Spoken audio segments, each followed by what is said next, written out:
Ok, entonces lo que voy a hacer ahorita es hacer una presentación, una discusión sobre el concepto, o vamos a discutir el concepto de espacio desde la perspectiva semiótica, ¿no? O sea, ¿qué es el espacio para la semiótica?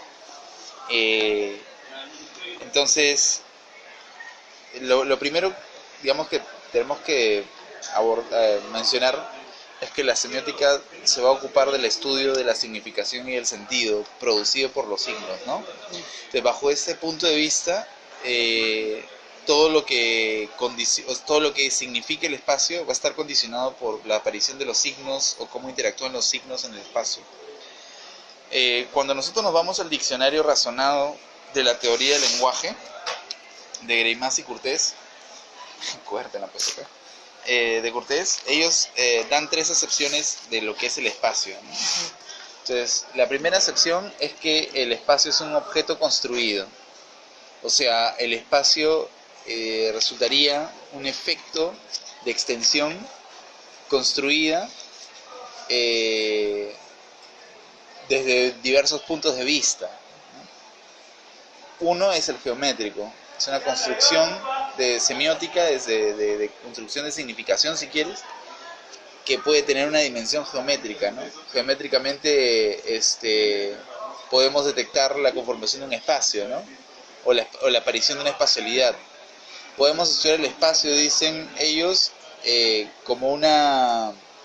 una acepción también psicofisiológica, ¿no? Como una especie de aparición psicológica de las personas, pero en relación a su espacio, a su hábitat, ¿no? Esta vida psicofisiológica.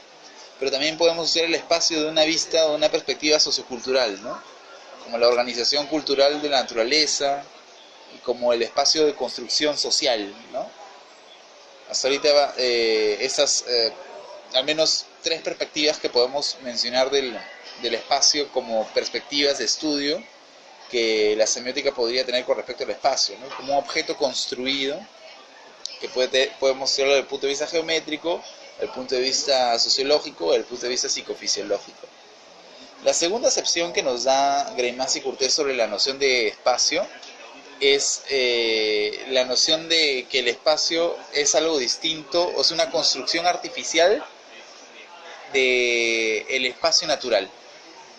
Y aquí es bien interesante esta mención, porque lo que Greimas, al menos aquí es Greimas el que está hablando, va a decir es que el espacio, hay dos tipos de construcción del espacio, una construcción artificial y una natural.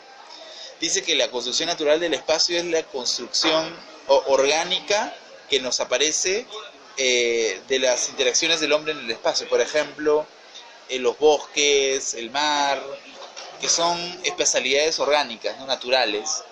Y que sobre esas espacialidades orgánicas y naturales se han creado semióticas artificiales. Por ejemplo, ellos dicen el lenguaje del gesto, y lo va a decir Greimas en el libro que lo he sacado a propósito de la tercera acepción, pero desde ya está lanzando la misma definición. Greimas va a hablar de esto en un texto que tiene en un compilado que se llama Figuras y Estrategias en torno a una semiótica y lo visual, publicado por Siglo XXI. Y Greimas tiene en ese texto un artículo que se llama Semiótica figurativa y semiótica plástica.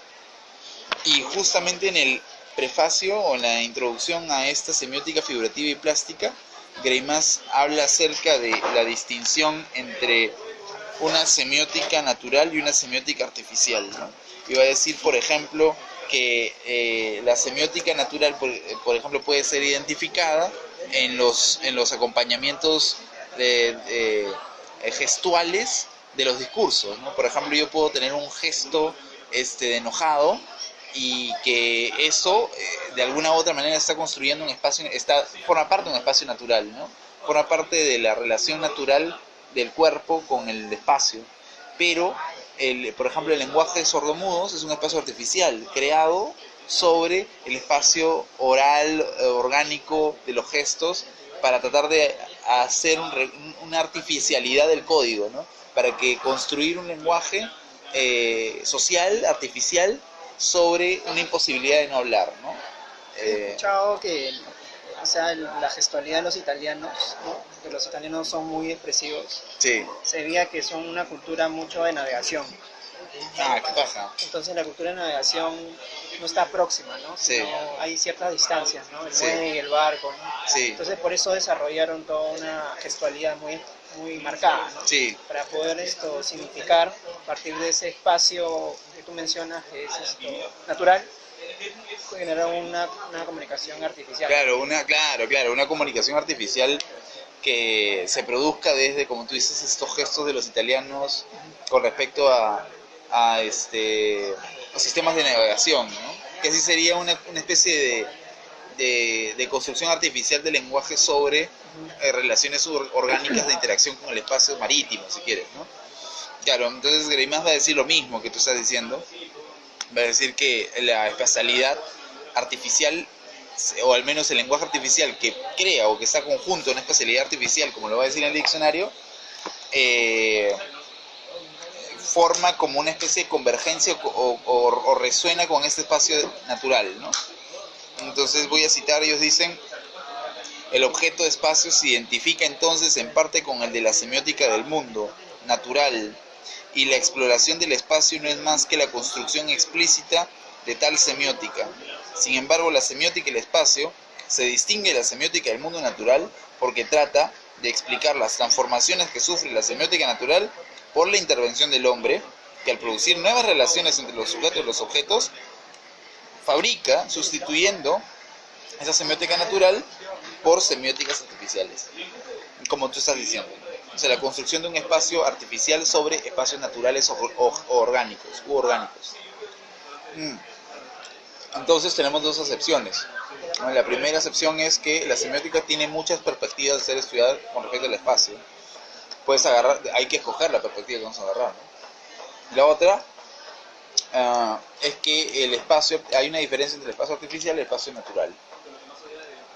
Y la tercera acepción que ellos dan en el diccionario se debe a que toda condición de posibilidad de emergencia del espacio es visual. O sea, toda propiedad que permite que el espacio se defina es una propiedad visual. Entonces ellos van a decir, sobre todo Greimas va a decir, que el espacio se trata de consolidar visualmente el mundo. O sea, la noción del espacio está íntimamente asociada con la visualidad, ¿no? Dicen, por ejemplo, la semiótica y la arquitectura, por ejemplo, delimita voluntariamente su objeto considerándolo solamente las formas, los volúmenes y sus relaciones recíprocas. Sin embargo, como conviene tener en cuenta los sujetos humanos, que son quienes utilizan los espacios, se examinan sus comportamientos programados y se los propone una relación con el uso que ellos hacen del espacio. Esta descripción de los programas narrativos en los espacios segmentados constituye la programación espacial de orden funcional. Ella aparece actualmente como el componente de la semiótica del espacio que ha adquirido cierta eficacia operatoria. O sea, lo que están queriendo decir en la tercera acepción es que todas las producciones semióticas del sujeto en el espacio llegan a ser formaciones visuales, ¿no? Y por eso que hablar de una semiótica del espacio nos debería lanzar, por eso la pertinencia del texto de Greimas de semiótica figurativa y semiótica plástica, debería de lanzarnos hacia la pregunta sobre la figuratividad, de la forma, del color, de la fotografía, ¿no? Y lo dicen por aquí también, Greimas lo va a decir por acá en el texto, en una parte donde lo va a decir. Ya dice, por ejemplo, se cree poder restringir el objeto de investigación al definir la semiótica visual por su soporte planario, espacial, ¿no? Cargando así la superficie de hablar del espacio tridimensional. Las manifestaciones pictóricas, gráficas, fotográficas se encuentran reunidas en nombre de un modo de presencia del mundo común. O sea, lo que dice Greimas es que el espacio se va a ir definiendo conforme el sujeto construye un campo visual que le permite interactuar en el sentido y que permite también la aparición de fotografías, formas plásticas, texturas, cromatismos específicos, fotografía. Entonces, eso es lo que hace pertinente, si es que hablamos de una semiótica del espacio, hablar de una semiótica visual. Necesariamente están implicadas, porque la semiótica visual necesita un soporte planario, dice Greimas, que nos lleve a la bidimensionalidad, pero también que nos hable de una tridimensionalidad. Es por eso que en el diccionario de la cuarta acepción es la semiótica planaria. Sí, que es básicamente el estudio de cómo en el plano semiótico, en el campo de sensaciones y percepciones de sentido, aparecen figuras planarias del tipo bidimensionales, tridimensionales, el plano, ¿no? Entonces ellos van a decir con esta cuarta acepción, semiótica visual íntimamente ligada a la semiótica planaria, del plano, el plano del espacio, ¿no?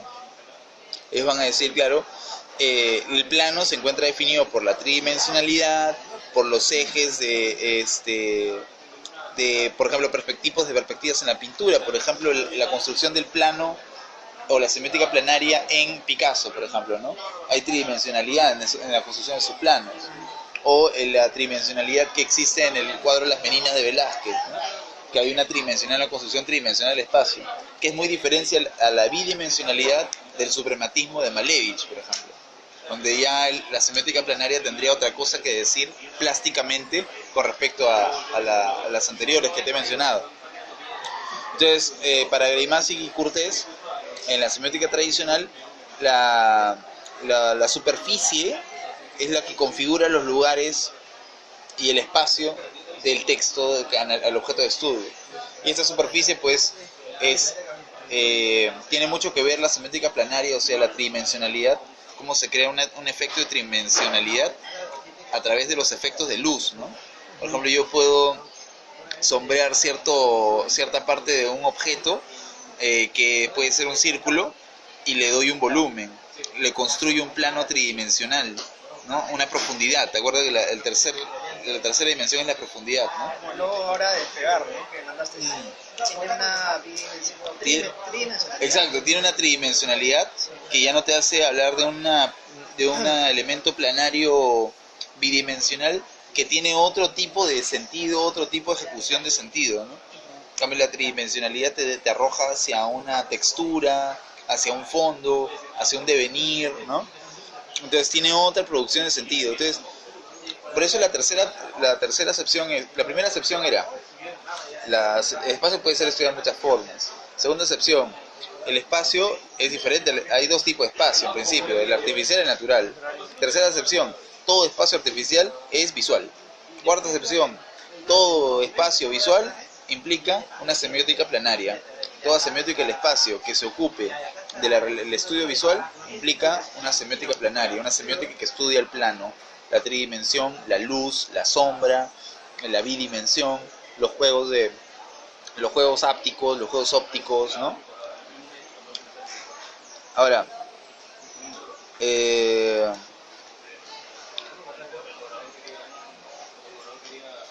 hay una quinta acepción final que es chiquita, lo voy a leer, y dice: además de los conceptos de espacialización y de localización espacial, la semiótica narrativa y discursiva utiliza también el concepto de espacio cognoscitivo. Explica cómo se inscriben en el espacio las relaciones cognoscitivas entre sujetos, tales como ver, escuchar, tocar, acercarse para escuchar, etc.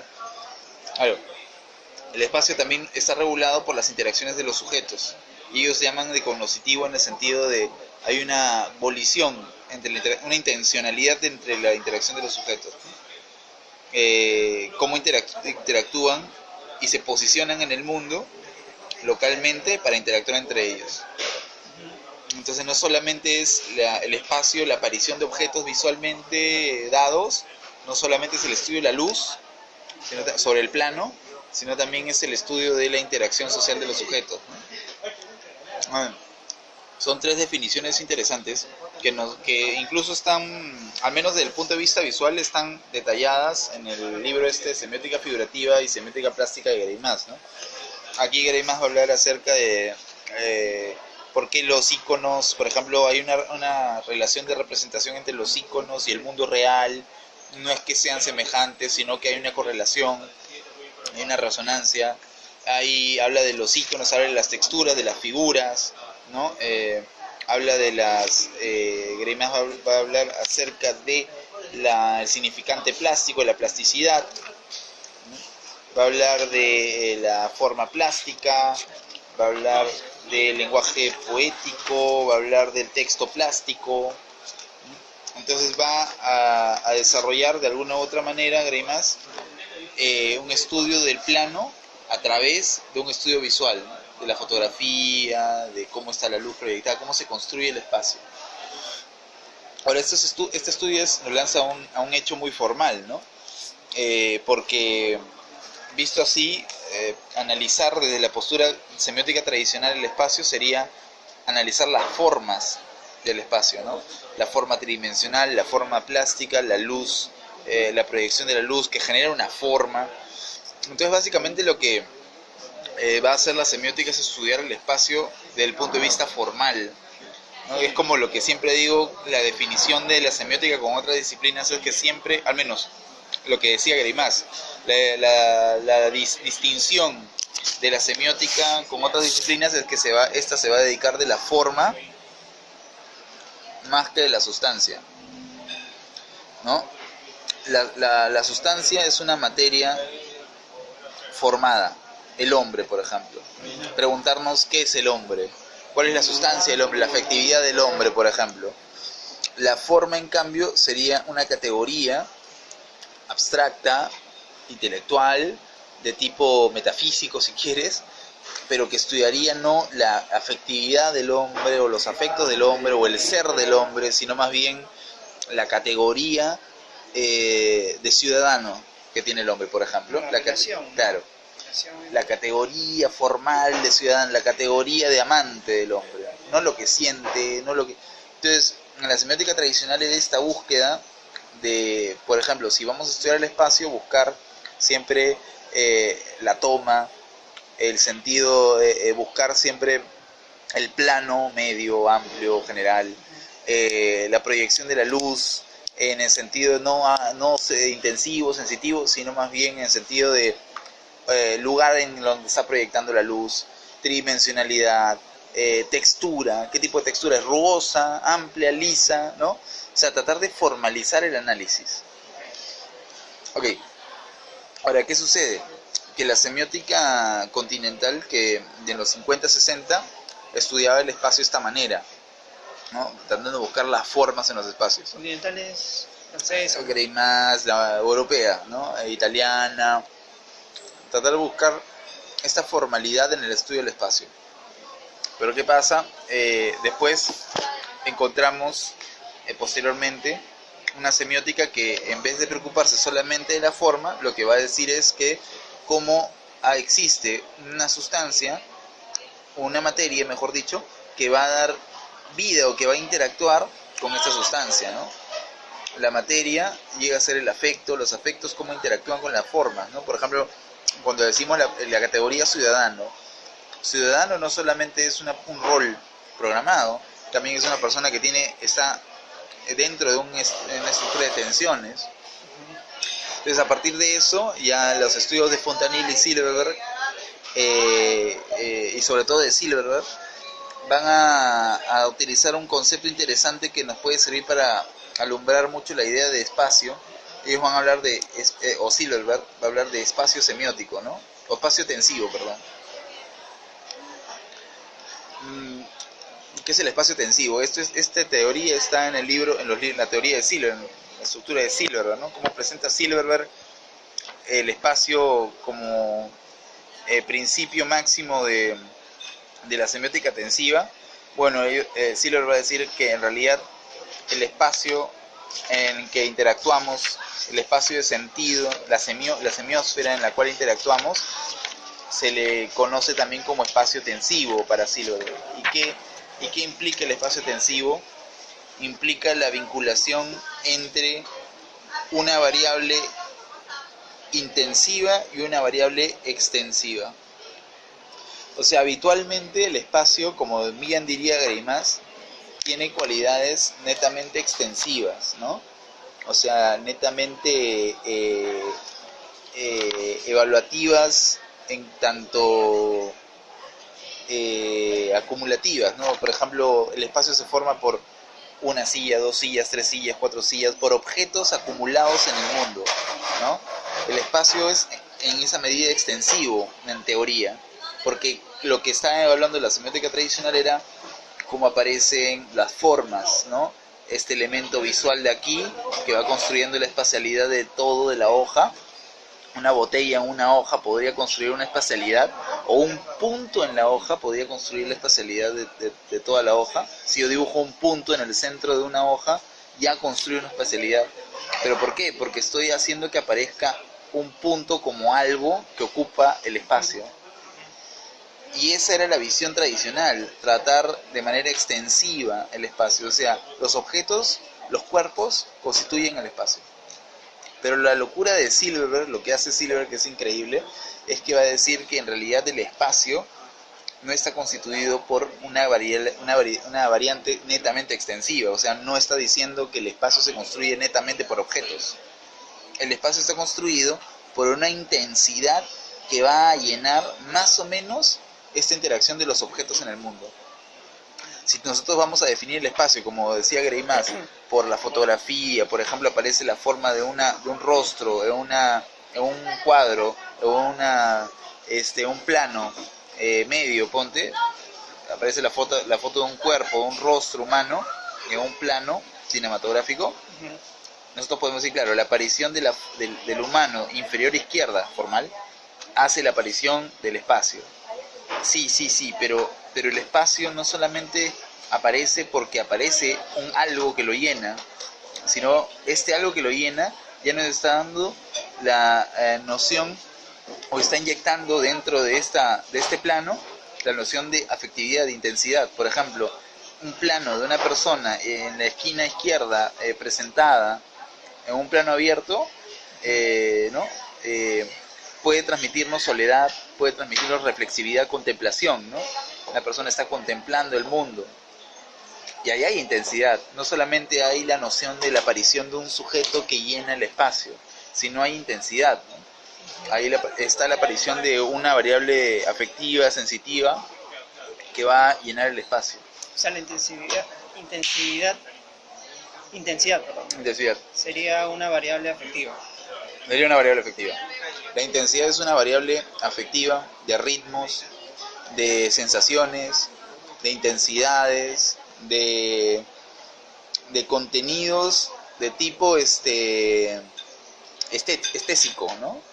O sea, de carácter sensible, sustancial, afectivo, si quieres, en suma. Lo que te decía, ¿no? La aparición de un sujeto en un espacio, por ejemplo, en las Meninas de Velázquez, este sujeto que está en el fondo, el mayordomo, no solamente nos está diciendo que hay una construcción tridimensional del espacio, como diría Greimas, sino también que es la presencia de algo hosco, turbio, que está mirando, que está llenando ese espacio con una cierta intensidad, ¿no? Con una cierta emoción, ese es el aporte de Silverberg. Así que el espacio no es solamente extensivo, sino que está interactuando plenamente con la intensidad. Por eso que va a decir espacio semiótico es esa interacción entre las dos valencias que generan valores en el espacio, la intensidad y la extensidad. Ahora, Silverberg va a decir, bueno, para hablar del espacio, en las posturas de Silverberg, no solamente es reconocer figuras del espacio, sino también, como te dije, reconocer estas transformaciones intensivas del espacio. Por eso que hay algunos autores como Deleuze, que vamos a leerlo después, que van a llamar a esta vinculación del espacio con la extensidad, esta vinculación intensiva y extensiva que conforman el espacio, que el espacio no es solamente extensivo, sino también intensivo. Esa vinculación ya no llama al espacio como espacio, sino spatium. El spatium es este resultado intensivo, esta proyección intensiva del espacio. Estamos hablando de un espacio intensivo. Por ejemplo, cuando nos vamos al Museo de la Memoria en Ayacucho, ¿no?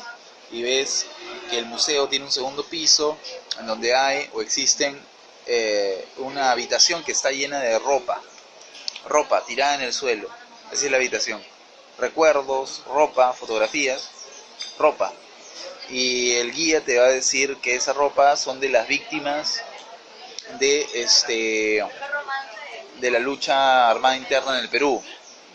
Ropa de gente que ha fallecido por el terrorismo. Tú ves eso y estamos viendo un spatium. Estamos viendo no un espacio lleno de objetos como tu sala, sino estamos viendo un espacio cargado de intensidad por objetos, en una vinculación interesante de objetos. Eso es un spatium. Es la aparición de un espacio intensivo, muy intensivo. Este concepto es de Silverberg. Deleuze, lo utiliza Deleuze mucho. En Silverberg lo he visto, no lo he visto, pero es básicamente lo que Deleuze dice spatium, Silverberg dice espacio tensivo, ¿no? Como hay en realidad tú ves árboles, casas y ves ahí tensiones, hay intensidades, ¿no? Hay tensiones. Pero no siempre las intensidades están mostradas de la misma tono, de la misma tonalidad. A veces son reducidas, son altas, bajas. Entonces, esa intensidad alta o baja que crea el espacio, Silver va a decir que se presenta como una sintaxis. O sea, va a decir que el espacio construido, el plano fotográfico construido, nos puede indicar sintaxis. Y una sintaxis para Silverberg, el nombre sintaxis es interesante porque sintaxis aparentemente es el orden de los signos en el sintagma, ¿no? O sea, el orden de los signos en la oración. Yo te puedo decir, como hablar como Yoda, por ejemplo, y hay una sintaxis que es particular, atípica, ¿no? Donde el verbo está al comienzo, el sujeto está al final, ¿no? O sea, X. Aparentemente el sintaxis es el orden. Pero para Silverberg, lo que se ordenan no son elementos, acuérdate. No son elementos de yo pongo este primero, este después, y el tercero lo pongo al comienzo. No es un cambio de órdenes simplemente, sino también hay una intensidad. Acuérdate, intensidad e intensidad. Entonces una sintaxis supone el cambio, sí, pero no de objetos, sino de grados de intensidad, de fuerzas de intensidad. Esa es la sintaxis. Esa es la sintaxis. La gradualidad, ¿no? La graduación, la modulación de las cosas. Ahí está combinando elementos físicos, cuerpos y fuerzas. Está combinando extensidad y intensidad. Al decir que en realidad la sintaxis es, desde el punto de vista tensivo, la graduación, el movimiento, el desplazamiento de una cosa en otra. Esa es la sintaxis. Bueno, Silverberg va a hablar de sintaxis intensivas y sintaxis extensivas. Como nosotros vamos a hablar del espacio, nos interesa más qué es lo que dice Silverberg sobre las intensidades extensivas, porque son las intensidades, la sintaxis del espacio, mejor dicho, ¿no? Las sintaxis extensivas son la sintaxis del espacio. ¿Cómo se desplaza el espacio intensivamente? Esa es la pregunta de Silverberg. ¿Cómo hace el espacio para desplazarse? Entonces, ¿ah? Qué buena. Sí, buena. Entonces, por eso voy a hablar aquí, por ejemplo, de modos de circulación, la espacialidad, ¿dónde está? Va a hablar de sintaxis extensiva, ¿no? Aquí, listo. Ya, entonces, sobre sintaxis extensiva, Silverberg va a hablar en el capítulo de, aquí está, ¿no? Justo, sintaxis extensiva.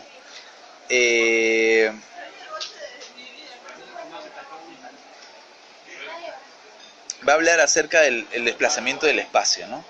Es lo que te dije.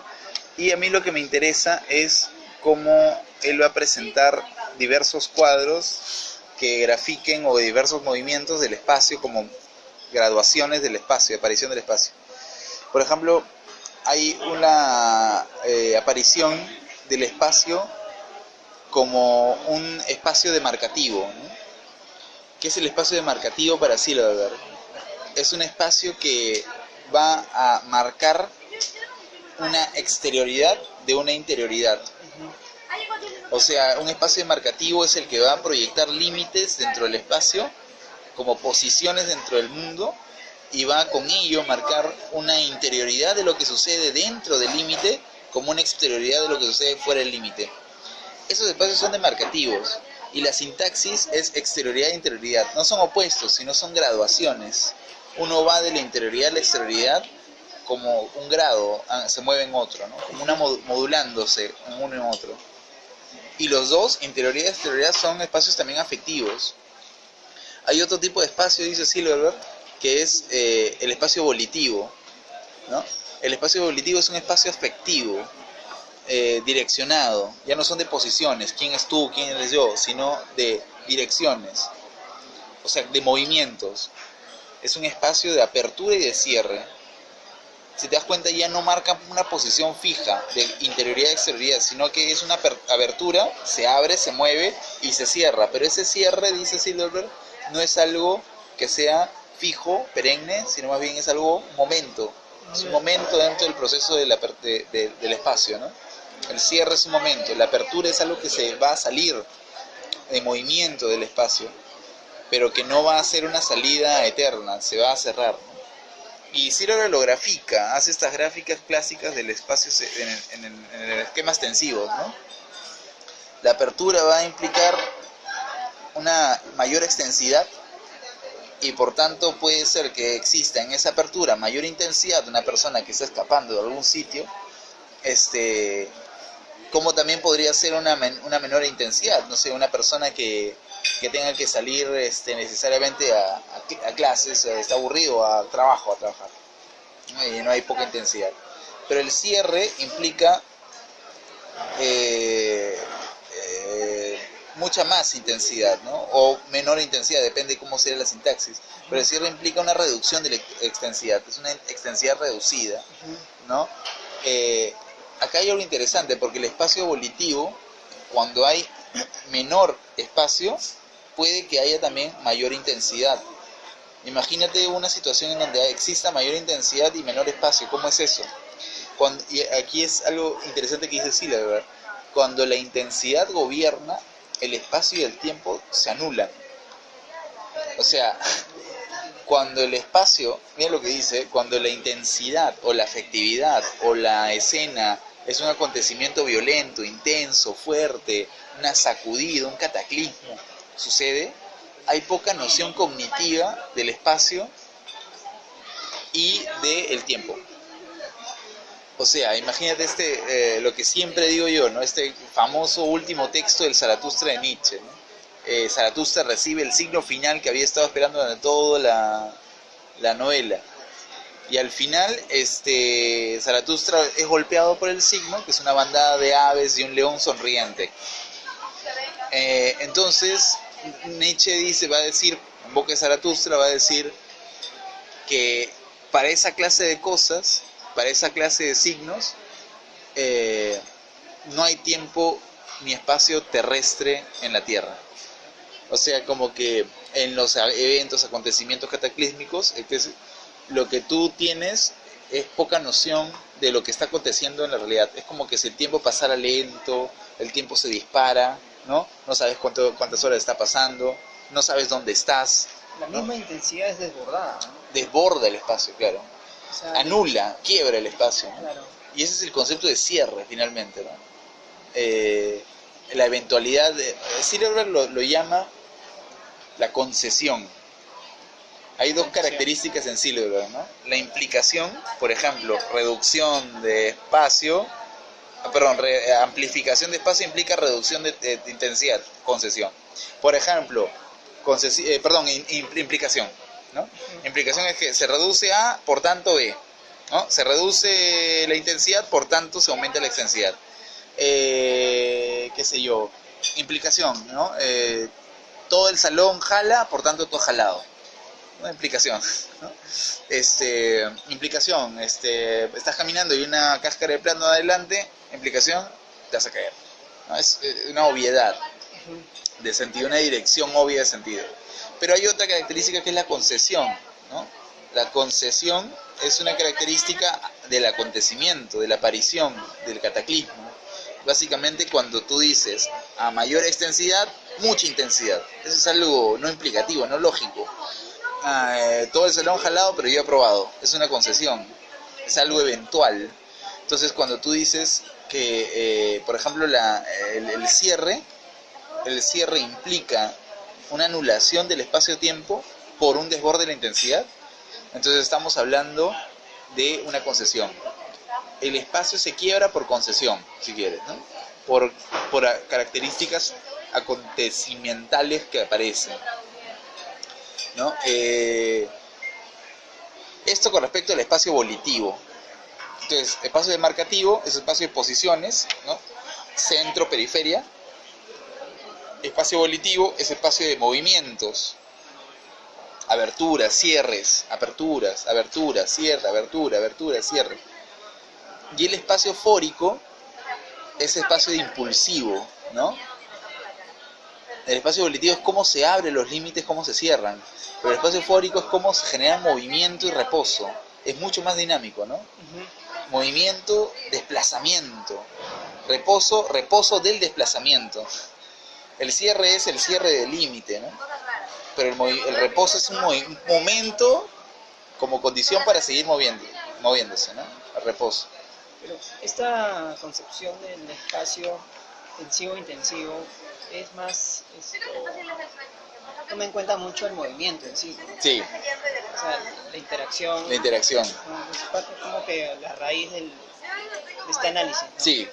Sí, va a tomar mucho más porque es intensificado, porque está la intensidad jugando como regente en el proceso de sentido. El espacio llega a ser necesariamente un espacio de movimiento. Así veas una imagen quieta, hay movimiento intensivo, sea de afectos, sea de desplazamientos visuales, físicos, etcétera.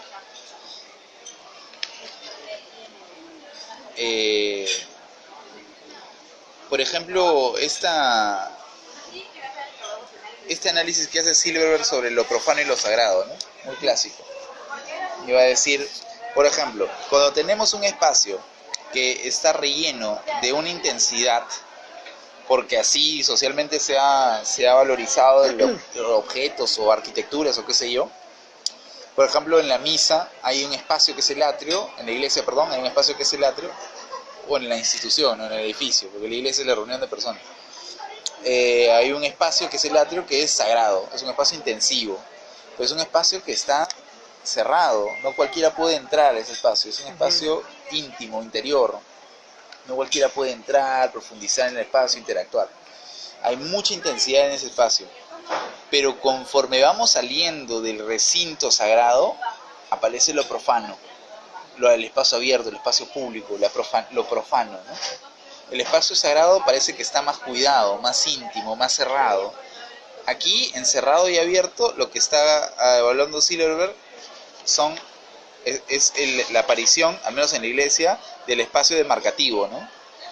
La exterioridad y la interioridad. Exterioridad genera un valor profano, interioridad, valor sagrado.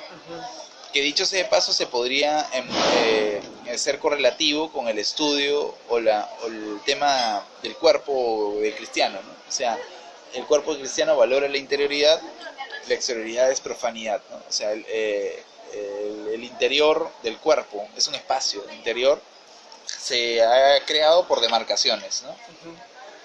Demarcaciones, profano y sagrado. Ahora, claro, ¿qué iba a decir, no? Acá va a ser bien interesante esto de Silverberg, porque va, como tú dices, ¿no? La semiótica de Silverberg, la tensiva, va a querer describir más los movimientos del espacio. Y por ejemplo, Silverberg va a decir algo genial, ¿no?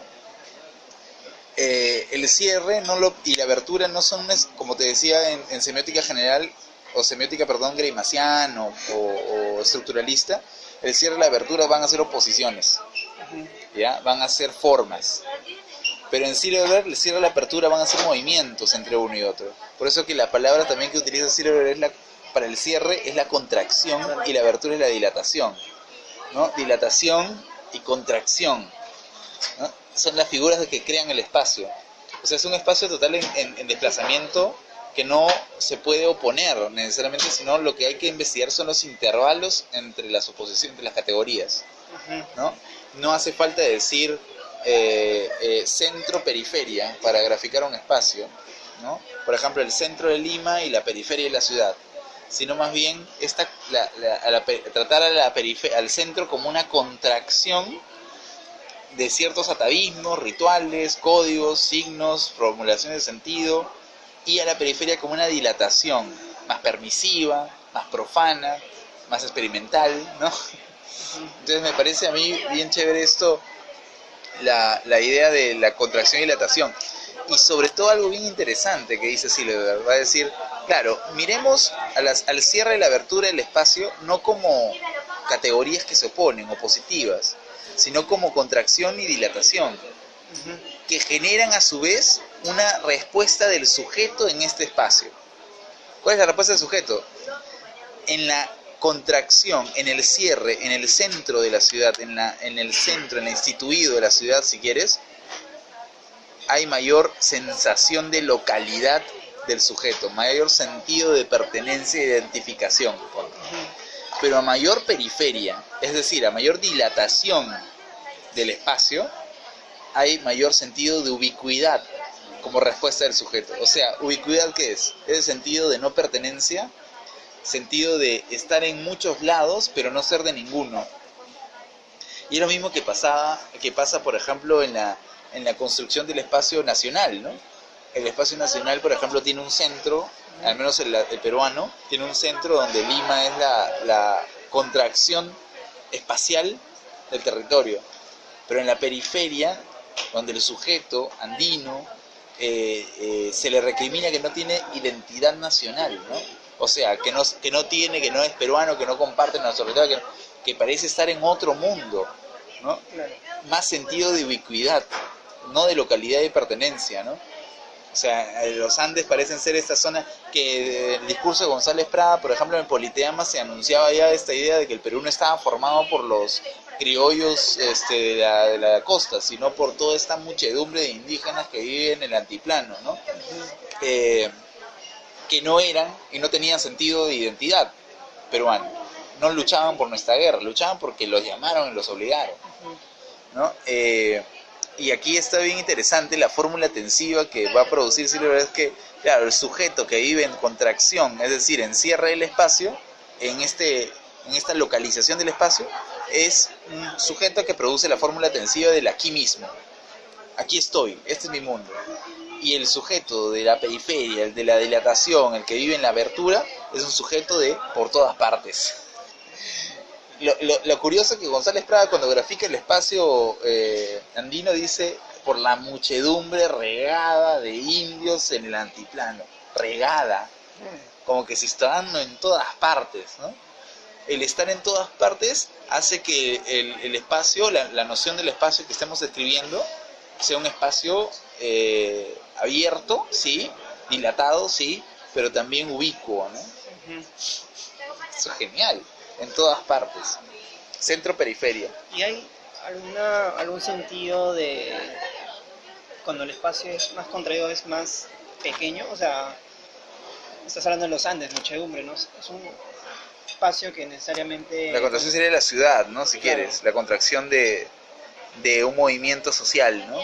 Y la dilatación, el espacio más abierto, ¿no? El espacio más abierto, ¿no? O el espacio liso, ¿no? Claro, ahí vamos a llegar a eso, justo, lo de cuando tú ya estás hablando de intensidad en el espacio, cuando Silver en semiótica habla de intensidad de espacio, ya nos arroja Deleuze, o sea, indefectiblemente, ¿no? Sí, la lectura de Silver nos arroja Deleuze, ¿no? Y estas nociones que tiene Deleuze sobre el espacio, ¿no? Que son el espacio liso y el espacio estriado, que están en el último capítulo, me parece, de... Sí, es el 483. Ajá, de 1000 mesetas, capitalismo, esquizofrenia, ¿no? Donde Deleuze y Guattari, de arranque, van a decir, bueno, hay dos clases de espacios, ¿no? El espacio liso y el espacio estriado. Y resuena mucho con Silverberg, ¿no? Sí. Mucho con Silverberg. Y dicen el espacio liso es un espacio nómada, mientras el espacio estriado es un espacio sedentario. El espacio, y ahí agregan ellos su postura política, ¿no? El espacio liso es un espacio de la máquina de guerra y el espacio estriado el espacio del aparato de Estado. O sea, el espacio liso, políticamente visto, es un espacio de apertura nómade, de experimentación, en donde aparece la máquina de guerra. La máquina de guerra, que es para Deleuze y Guattari, es el poder de las masas, ¿no? De la muchedumbre, de la multitud, pero no lo van a decir multitud, sino lo van a decir manada. Pero es un espacio bélico también, donde la manada tiene una técnica, ¿no? El uso técnico de los aparatos, por ejemplo, tecnológicos, las armas, etcétera, ¿no? Es el espacio nómada, espacio liso. Y el espacio estriado es el espacio del poder estal, espacio de estriaje, dicen ellos. Pero lo interesante de esto es lo mismo que dice Silverberg, ¿no? Las categorías semióticas en la semiótica tensiva no tienen que ser estudiadas como aspectos formales o positivos, sino como graduaciones.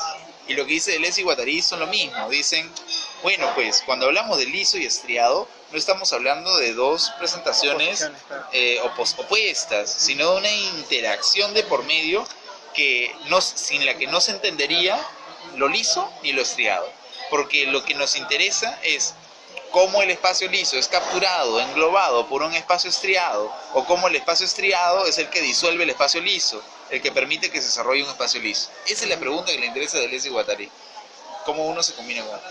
Y van a poner bastantes perspectivas para estudiar estos espacios, sí, que son cada una más loca que la otra. Geométrica, musical. Sí, un modelo tecnológico de desarrollo del espacio, un modelo musical del espacio, el modelo marítimo del espacio, Sí. Y el modelo matemático del espacio, y tienen otro modelo estético del espacio, y este es lo que me interesa bastante. Bueno, en el modelo tecnológico del espacio va a decir lo mismo que Silverberg, ¿no? Hay espacios en la tecnología, y van a hablar de la tecnología de la tela, no de la tecnología telar, porque el nómada generalmente es ahí donde se centra la creación del nómada, en la vestidura, la vestimenta, el telar, la tela. Bueno, entonces ellos van a decir que en el modelo tecnológico hay dos clases de movimientos telares, ¿no? Unos son telas o hilos fijos, y otros son otros hilos que se desplazan por esos fijos. Espacio liso y espacio estriado. No son separados, están ahí en el mismo espacio. Mutatis mutandis, con ellos nos están diciendo que cuando salimos a la calle no solamente vamos a ver un espacio instituido, como en la universidad bien programado, es decir, un espacio estriado, sino también dentro de este espacio estriado vamos a ver zonas de espacio liso. Por ejemplo, vemos aquí la universidad y vemos espacios lisos, ahí que serían las zonas verdes, ¿no? De fuga, que constantemente exigen un recorte del jardinero para que no se fugue totalmente eso, porque de por sí es un espacio intensivo, ¿no? Interesante. O ese espacio de allá, que necesita de un estriaje constante para que no se fugue, para que no desborde, porque si no, no hay espacio. Ahora, Deleuze va a hablar volviendo a la vestidura, a la vestimenta, al tejido, va a hablar de espacios del fieltro, ¿no? Como un espacio liso, como un enmarañamiento de fibras. ¿Ha visto el fieltro cómo es pañitos? Sí. Como los paños que tú los ves de cerca, Claro. y son bastantes hilitos que están retorcidos entre ellos. Como un nido, ¿no? Como un nido, ¿no? Chiquito, como el nido exacto, buena palabra, el nido del pájaro, Sí. ¿no? Bastantes fibras que están ensortijadas entre ellas. En cambio, el otro espacio telar es el espacio de los verticales y horizontales, ¿no? De la tela, del tejido, ¿no? Y ahí opone fieltro y tejido, ¿no? Y esto básicamente, claro, el tejido sería mayor extensidad del espacio, mayor contracción, en el sentido en que hay mucha tensión de contracción de las fibras para armar un tejido que se siga. Y finalmente hay un sentido de dilatación, en el sentido en que no está direccionada las fibras del fieltro, sino más bien el fieltro lo que nos muestra es una abertura, va a todos lados, ¿no? Es una dilatación, si quieres, y hay mayor ubicuidad porque ninguno va a una orientación específica del espacio. Iba a hablar del fieltro y puedo hablar del patchwork, ¿no? Sí. El patchwork es de estos Parche, ¿no? parches que construyen una manta, por ejemplo, de parches, construir algo de parches, ¿no? Creo que es también es el mismo parche, ¿no? Por ejemplo, un blazer Claro, que tiene un parche. ¿no? Es como construir un espacio liso, en el sentido en que estás construyendo algo heterogéneo y sobre todo algo que no es homogéneo, algo que no está estriado, algo que ha aparecido, algo concesivo que ha aparecido. Creo que aquí pone el quilt, ¿no? Sí. En la imagen que abre liso y estriado pone el quilt como este movimiento de reunión de dos capas de telas prespunteadas conjuntamente, entre las que a menudo se introduce un relleno. Es esto, el invierno son esas casacas como que son menos algodonadas. Ah, claro. Parece que tuvieras abdominales. Sí, claro, casacas algodonadas, ¿no? El pachu y el quilt, ¿no? Que son elementos o ejemplos de lo que ellos se refieren en el modelo tecnológico en la vestimenta como espacios lisos, ¿no? Frente a espacios estriados que son más el outfit pues perfecto, sin inconvenientes, homogéneo, etcétera. Después van a hablar del modelo musical y van a hablar acerca de los 3 niveles que tiene el nivel musical, ¿no? Un nivel de oposiciones musicales, y otro nivel de cortes, ¿no? Irregulares, ¿no? De patrones musicales y de irregularidades en la música. Pero a mí me interesa este último, el tercer nivel, que hablan de los intervalos en la música, ¿no? Dice que musicalmente tú puedes ver zonas estridentes como zonas bajas, ¿no? Estridentes y bajas. Y van a hablar del intervalo, ¿no? Como este punto medio, ¿no? Y van a decir, por ejemplo, que el espacio estriado son espacios curvos en donde el espacio musical se empieza a construir porque de pronto todo empieza a ser un intervalo. Ya no hay distinción de sonidos ni de armonías, ¿no? Una armonía aquí, una armonía, sino todo empieza a ser un difuso, como estos cantos mongoles, Gregoriano, ¿no? Donde parece ser que no hay armonías que destaquen, como el tan, taran, tan, ¿no? Hay armonías, sino más bien es todo un... esa es una construcción de espacio liso, por ejemplo, ¿no? Donde todo es intervalo.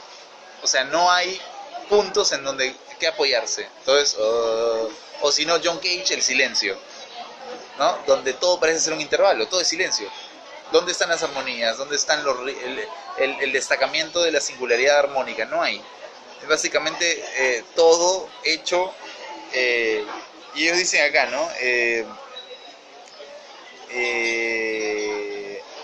En el espacio liso, sin corte ni módulo, ¿puede decirse que no hay intervalo? O bien, por el contrario, ¿no ha devenido todo en el intervalo intermezzo? O sea, no la música de Cage, por ejemplo, todo es intervalo, o sea, no hay un elemento frente a otro, en el cual toda la música se componga de reconocer el sol de la. El intervalo supone el paso del sol a la. Y cuando dicen todo ese intervalo se refieren a que ya no hay sol ni la, sino que todo es ese desplazamiento de una nota en otra, pero es un espacio donde no hay notas, sino que hay desplazamientos, intervalos, ¿no? Eso es genial, ¿no? Porque lo que está diciendo es que lo liso en la música es la variación continua, ¿no? El cambio continuo musical, ¿no? El quiebre musical continuo, ¿no? La aparición. El espacio barroco, por ejemplo, musical, ¿no? Algo que tenía Beethoven, por ejemplo, en la novena, o por ejemplo más en la sonata de Claro de Luna, ¿no? Que la sonata completa. Hay movimientos, o la patética de Beethoven, ¿no? Que hay movimientos en la patética que son cortes abruptos, fuertes, variantes, que hacen interminable la canción. Entonces Beethoven, si tú escuchas Beethoven, es como que escuchar a un músico que no sabe terminar la performance de su obra. O sea, es como que tú sientes que la música está a punto de terminar y le agrega algo más, tan, y en la siguiente, el movimiento, le siente que está a punto de terminar y comienza otro. Es un espacio liso musical, ¿no? Porque va apareciendo una nueva forma que se acopla a otra, ya no hay una armonía que se repita. Lo que decía Adorno de la música actual, ¿no? Que la música actual genera un espacio estriado, podríamos decir, en la medida en que repite un patrón, ¿no? Esa es la música estriada, repite un patrón, tan, taca, tan, taca, tan, otra vez tan, taca, tan, otra vez taca, tan, y así hasta infinito, ¿no? Es un estriaje de la música. Después, Deleuze y Guattari van a hablar del modelo marítimo.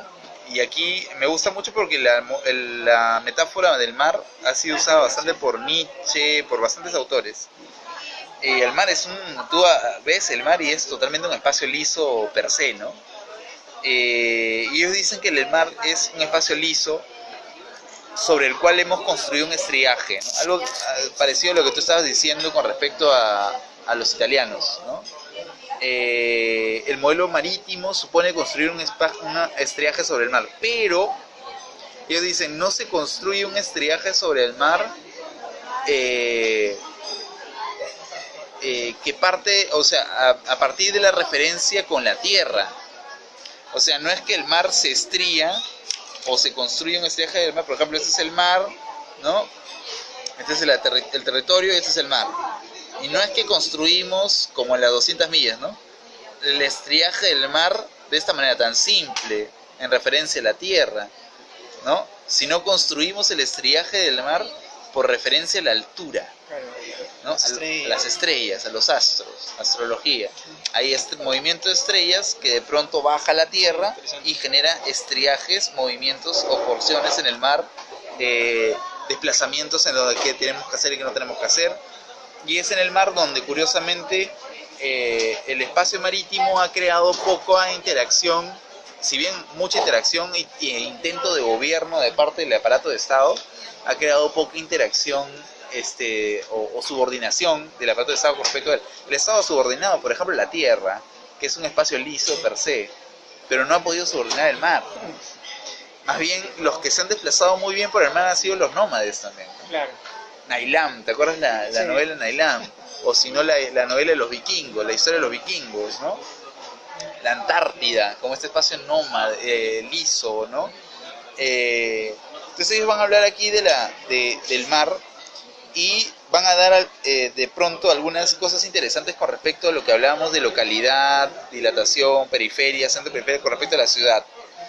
Aquí cito, van a decir, cuando los antiguos griegos, bueno, dicen lo siguiente, ¿no? Dicen, por simple que sea, la oposición no es fácil de situar.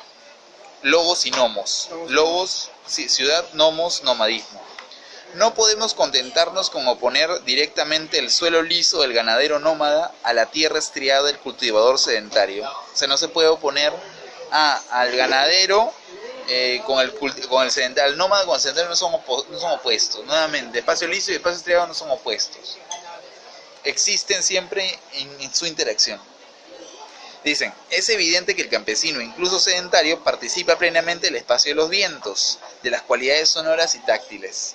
Cuando los antiguos griegos hablan del espacio abierto del nomos, no delimitado, no fraccionado, pero el campo preurbano, ladera de montaña, meseta, estepa, no lo oponen a la agricultura, que por el contrario puede formar parte de él. Lo oponen a la polis, a la urbe, a la ciudad.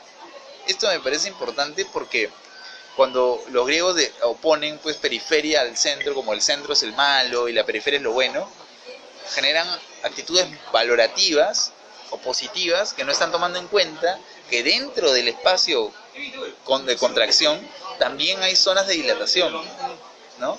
Y esto es bien interesante porque, por ejemplo, Basadre hace un libro que se llama La multitudes, el suelo y su multitud, una cosa así. Basadre escribe y hace una crítica a los socialistas de los 40, de los revolucionarios de los 40, de los que salían de los 30, de los 40, peruanos que decían que el socialismo y el comunismo verdadero debería de retornar a los fundamentos sociales de la historia del Perú. En otras palabras, que para instaurar el comunismo en el Perú hay que volver a observar el territorio inca antiguo. En esos pueblos, en esos territorios, en ese manejo del espacio está la verdadera revolución. Y Basara les contesta y les dice: aguanta, fíjate bien cómo era tu gran, valiosa concentración del espacio incaico. Era despótica. O sea, en lo que tú crees que es un espacio libre de la civilización capitalista que vino del colonialismo, en realidad es igual un espacio estriado, un espacio despótico. Los imperios siempre son así, ¿no? Sí. El Imperio Egipto. Claro, exacto. Y lo que se cree es que se está romantizando, ¿no? Sí. El socialismo, por ejemplo, romantiza mucho sobre los indígenas. Y dicen, bueno, pues en el espacio estriado, periférico, dilatado de indígenas es donde está la verdadera revolución. Hoy anda, ¿no? Hay que ir a la provincia, ¿no? Pero ándate allá, no es un espacio liso per se. Claro. Hay un espacio liso, sí, pero también hay un estriaje fuerte, porque hay ritual. Leer nomás Arriedas. O sea, hay ritual, hay ofuscación de la gente, hay códigos míticos, religiosos, profundos, hay despotismo, hay fascismo. O sea, hay igual estriajes, ¿no? Entonces Deleuze iba a decir esto, por ejemplo, no, el campesino sedentario también seguía del viento nómade, del espacio nómade, el espacio liso.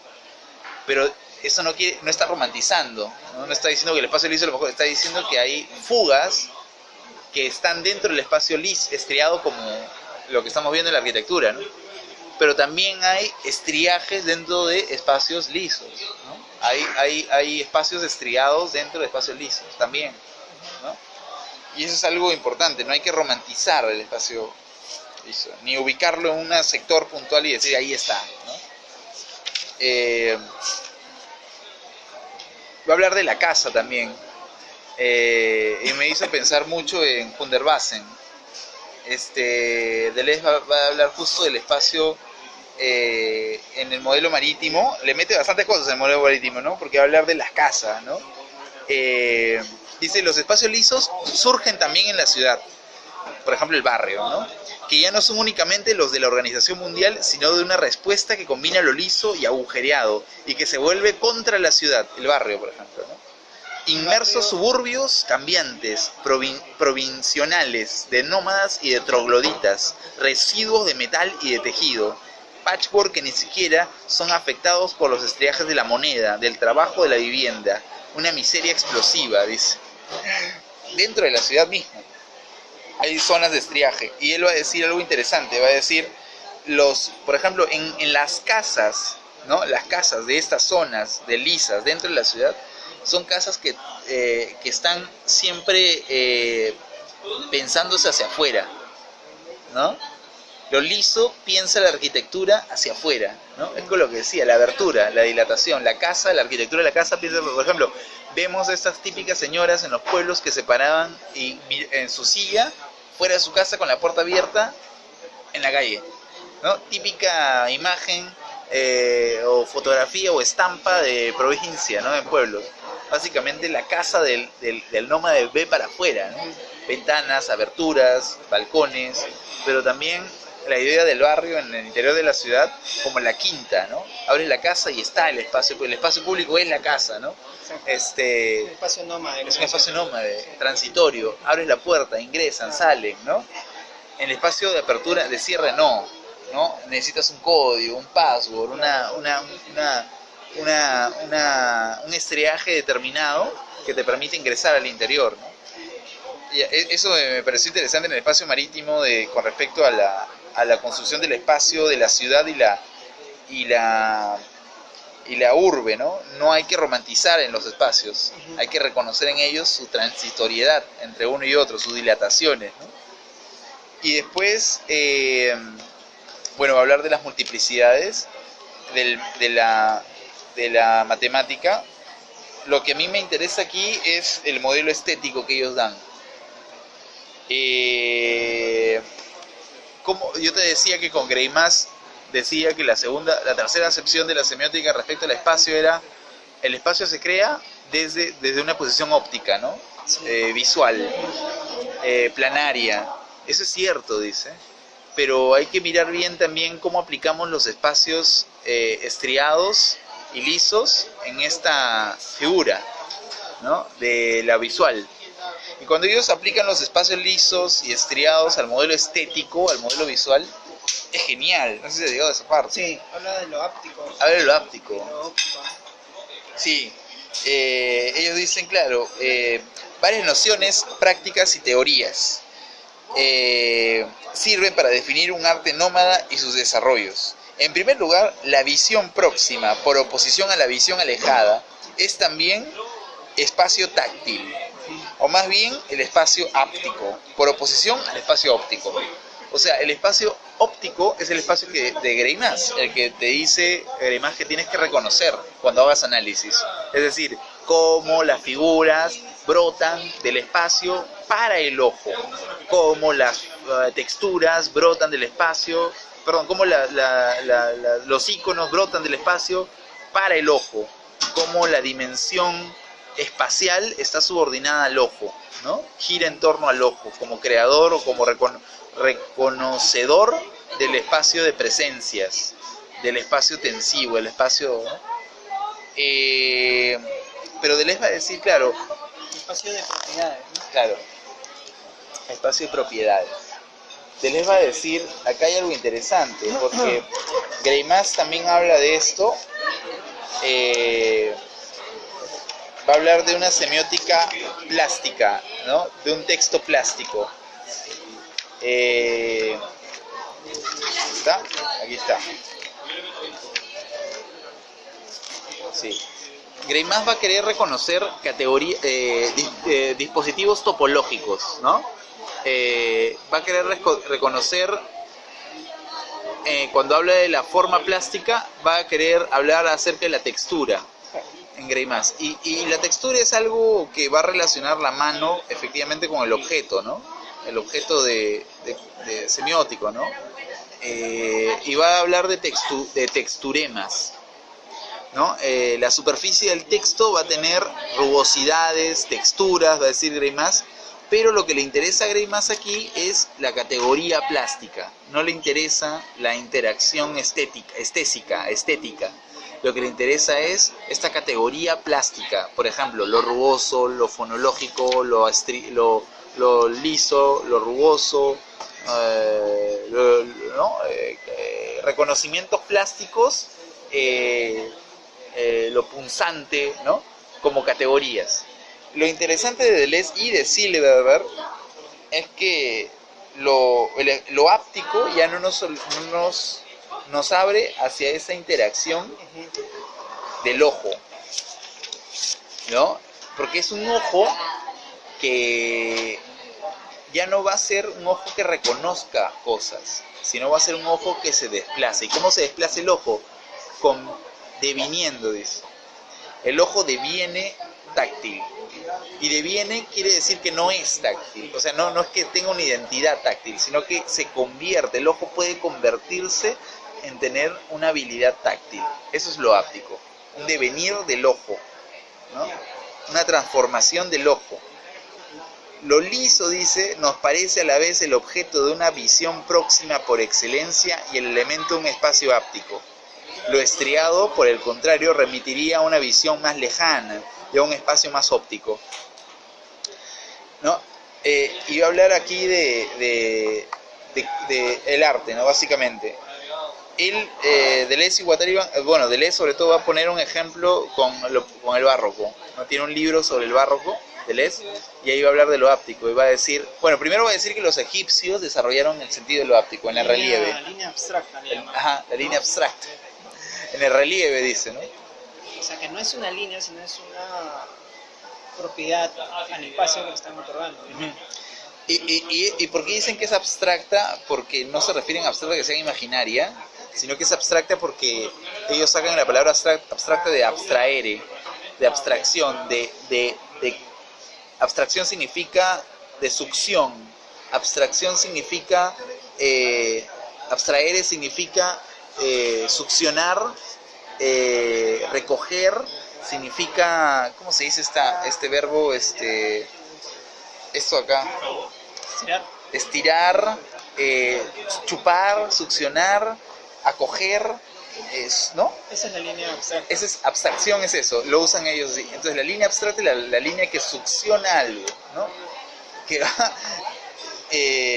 ¿no? va a permitir una succión, va a permitir una contemplación, una...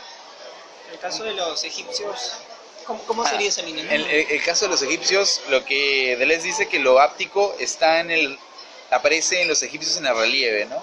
Cuando tú ves la construcción egipcia, no estás viendo simplemente dibujos planarios como la caverna de Lascaux.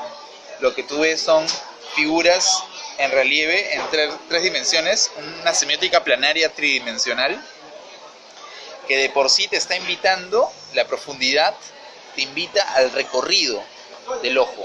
El ojo toca las figuras que se salen de la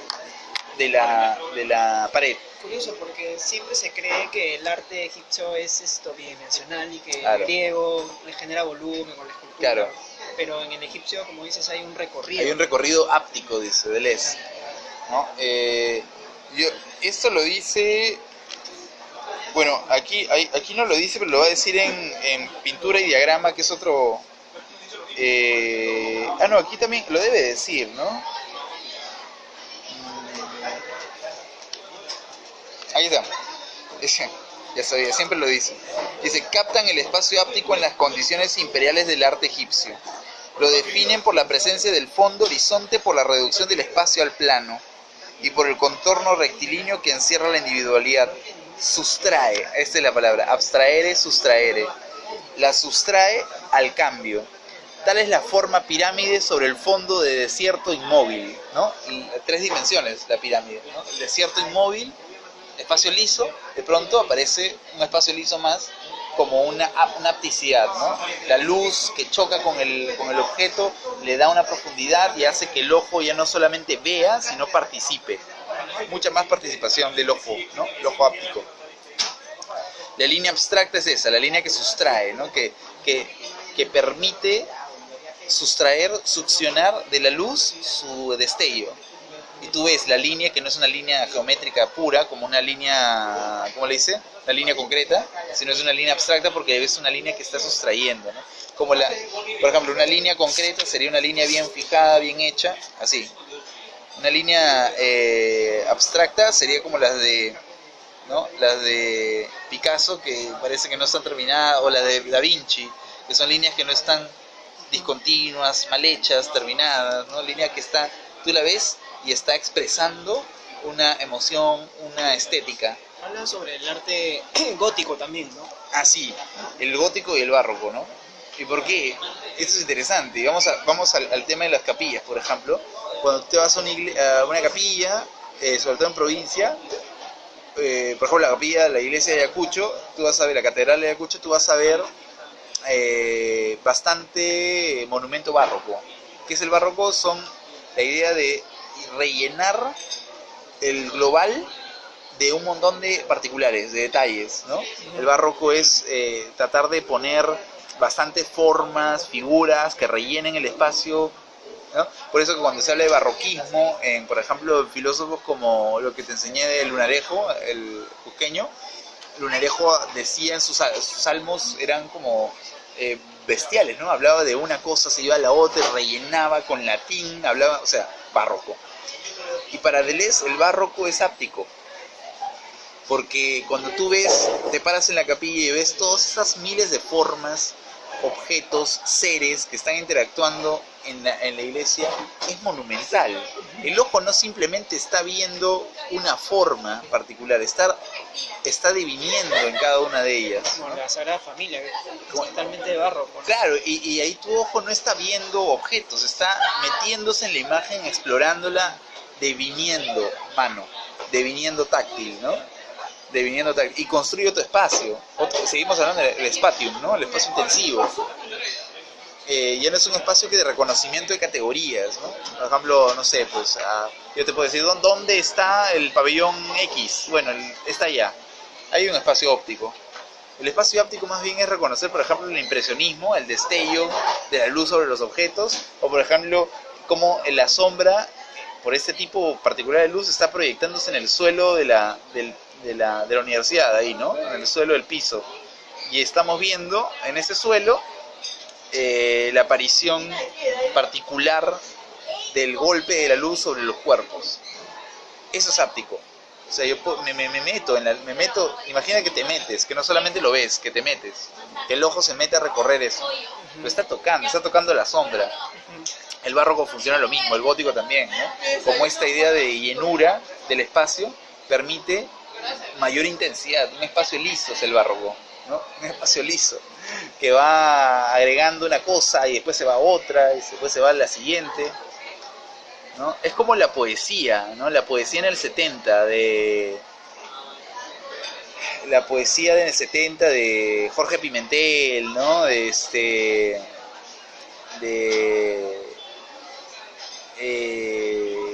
Vallejo, incluso vanguardista, pero vamos a Jorge Pimentel, ¿no?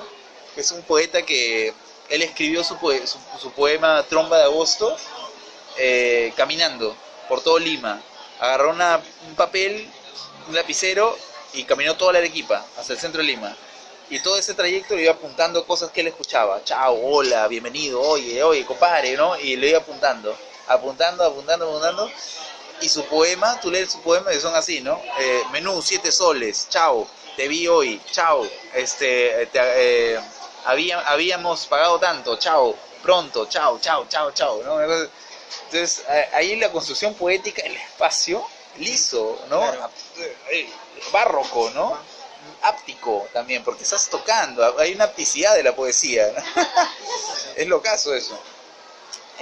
Bueno, les voy a hablar de Asia Menor, de los chinos. Yo quería hablar de los egipcios puntuales y los góticos. Y aquí dice algo bien interesante, ¿no? La función óptica no se conforma con llevar el estriaje a un nuevo punto de perfección, confiriéndole un valor y una dimensión universales imaginadas. También sirve para volver a producir liso, al liberar la luz y modular el color, al redistribuir una especie de espacio áptico aéreo que constituye el lugar no limitado de una interferencia en los planos. O sea, lo que dice Deleuze es que el espacio liso no solamente se construye se construye por la luz. Ahora no por la luz, por la proyección de la luz. Ahora, tú me dirás, ¿por qué la proyección de la luz que tiene que ver con el barroco? Si el barroco es más oscuridad, parece ser. Pero él les va a decir, en realidad lo que ves en el barroco es luz, porque la sombra es un efecto de luz, ¿no? ¿Cómo puedes? O sea, el barroco, por ejemplo, cuando tú ves bastantes profundidades, recovecos, y lo que tú estás viendo es sombra, aparentemente. Pero él les va a decir, ya pues, la sombra es un efecto de luz. Claro. O sea, la sombra se produce por un efecto de luz. La luz es pura materia, pura intensidad. La luz construye un espacio liso, un espacio lleno, cargado, ¿no? Yo fui a ver una obra de teatro y estaban actuando los personajes y de pronto en una parte de la obra la luz empieza a proyectar no a los actores sino a las personas que estábamos viendo. No podíamos ver nada, estábamos enceguecidos.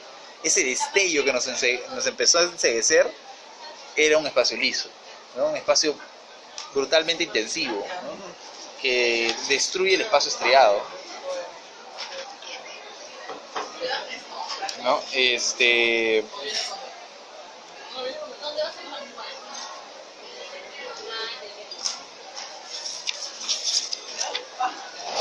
Claro, en el espacio estriado siempre hay una perspectiva central, ¿no? Sí. Como ellos indican.